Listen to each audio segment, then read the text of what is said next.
Alright, here we go. Skoottie special sloth hunting weekly pack.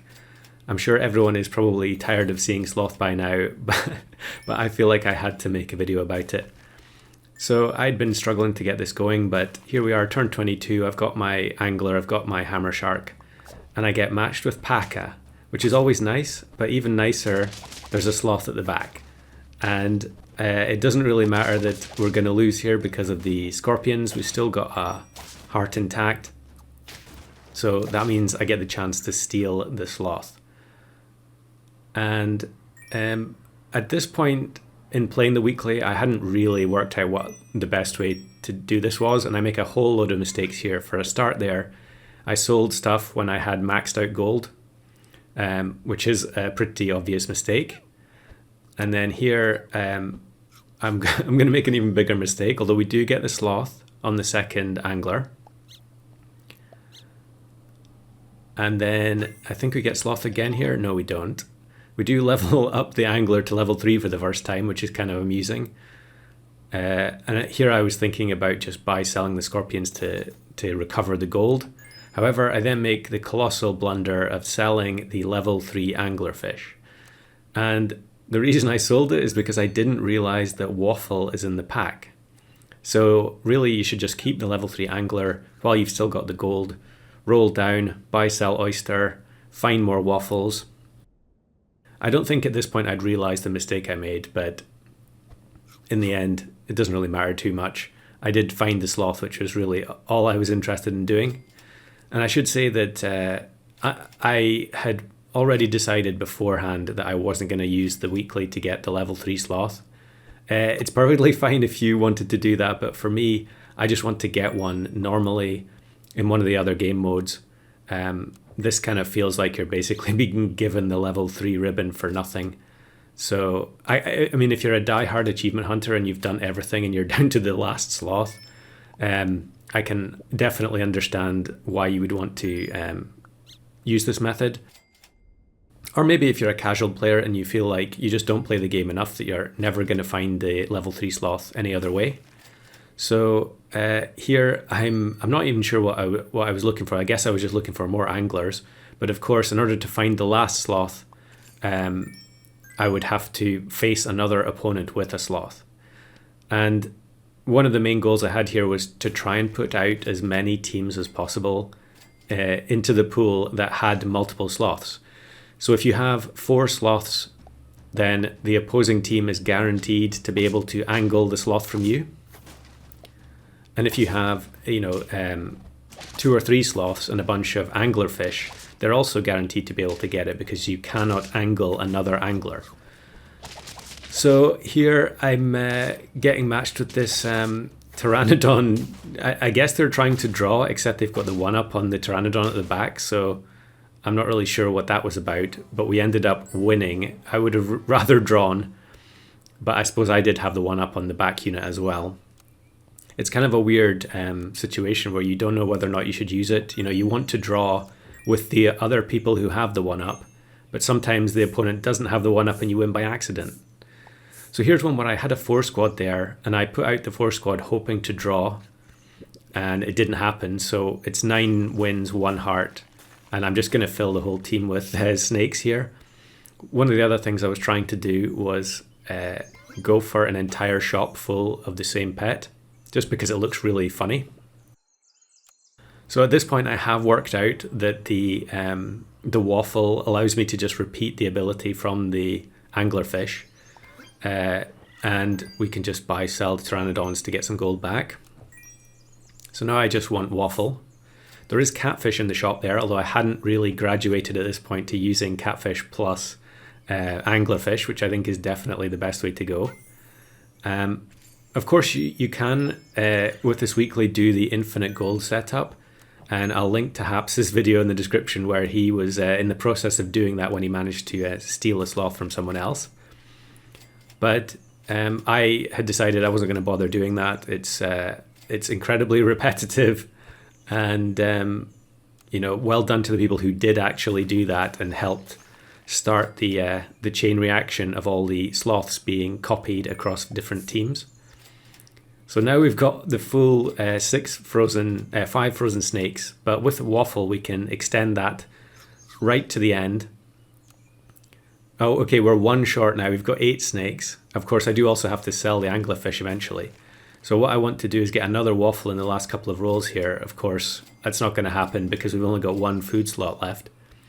I probably should have bought one of the snakes before I started rolling there. But we do have the 5 snake team with the 8 frozen snakes, 7 frozen snakes. And unfortunately, the next opponent is a 4 squad with Sloth who was trying to draw as well, I guess. Or maybe they had to sell to buy a chocolate. But if I just left my team as is, instead of going for the full 5 snakes, I would have tied with that team and been able to steal the Sloth. So here's a longer clip from a run. This is basically showing the method for getting everything set up. So in the early game, all you want to do is try and draw all the rounds. So in the early turns, don't take pets that could win you the round like goose and mosquito. Just take things like chipmunk, pig, and hope to get draws. And then get as many hedgehogs as you can and put pineapple on them. And once you've got 2 or 3 hedgehogs, maybe with a pineapple, then you're basically guaranteed to draw every turn up until turn 9, because there aren't any summon pets in the early game, and so there can never be a survivor after the hedgehogs have gone off. So turn 11 in this game, I sold a stoat and got sauropod. You're obviously hoping for lioness. And I've also got the level 2 blobfish, so I'm just rolling for lioness now, and I do get it. Now the best thing about this is it's turn 11, I have 0 trophies because we were obviously getting matched with other people who were trying to draw. And I also have 5 hearts, which is basically the ideal scenario.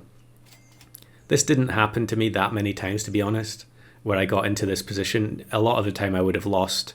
You can't really control what happens in the early turns. Sometimes you're not going to get enough chipmunks in order to kill opposing opossum. So to be honest, even just 2 or 3 hearts is going to probably be plenty once you get the setup going. So we get matched with this team, and thankfully the damage from the hedgehogs is going to be enough to draw. You can see there that opposing teams are starting to scale their shop, and so it gets to the point where their units are not going to faint even though both teams have multiple hedgehogs. And really it's just, it's all luck based, I guess. You're just hoping to match the correct people, or hope that, the combination of both teams' hedgehogs is going to be enough. So here, I think I should have just bought the chocolate there. Did the sauropod have no triggers left? I'm not sure. But we get another lioness in and double chocolate. So really, we're just trying to stack as many lionesses as possible, as quickly as possible. And the opposing team here is doing the same thing. And wisely, they've got microbe there, because microbe is useful to counteract the people who have put mushroom on the hedgehog too early.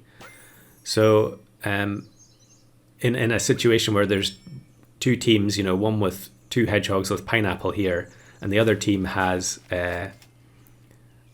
mushroom, then of course their mushroomed hedgehog is going to survive at the end. In fact, any mushroomed unit is going to survive at the end. So you're much better off having weakness as well. Bat is another option to try and overwrite the mushrooms and prevent losing where you could have drawn. So now with the triple lioness, we're really scaling the shop. Another microbe team, and they've also got parrot plus hedgehog, and it's a draw. Excellent. But that's what we're expecting to see when we're on turn 13, 0 trophies. And I think in some of these runs I got to the highest turn I'd ever gotten to with no wins. I think it was maybe 15 or 16. However, you do start getting to a point where you really have no choice, but you have to start buying the stuff from the shop. So I have to have anglerfish ready to be able to steal sloths from other teams. And we also need hammer shark in order to get more gold, be able to buy more chocolates, buy more anglers, buy more waffles. And I think here I didn't actually take the catfish that was in the shop. I wasn't really thinking about it, but catfish is very good because if you get level 3 catfish, level 3 angler, you can end up stealing, 9 sloths for 3 gold. So that team does have the catfish set up, and I do eventually realize that is the way to go. And of course, there is a bit of a chain reaction that happens when you get matched with people that have anglerfish, that have catfish and hammerhead shark, because then you can just get lots of copies for very little gold. And you can see here we've got the triple hammer shark, which is way over what's required. And they get matched here with another sloth team. They don't have the 50-50 shop yet, it doesn't look like, or at least they haven't managed to upgrade all their units. But now we're in prime position. We've got the catfish and the angler, although it's only level 2. We've got maxed out gold from the hammerheads. We get the sloth on the first go, but not on the second. But we can just take them in order to sell them. So we're going to sell the snakes and recover some gold, although actually I'm maxed out on gold already, so that was pointless.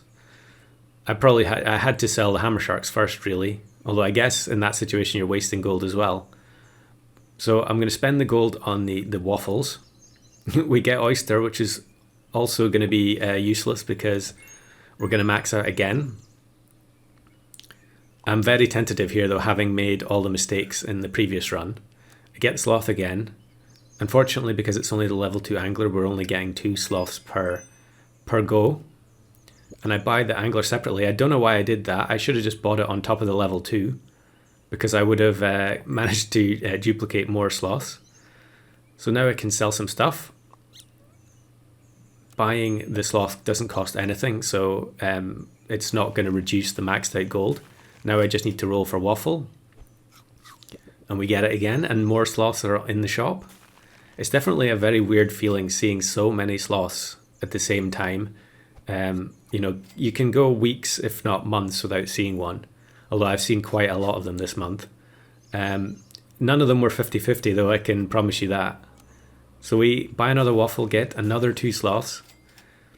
And I think I couldn't decide at this point what I wanted to do, if I was going to try and just fill the whole shop with sloth.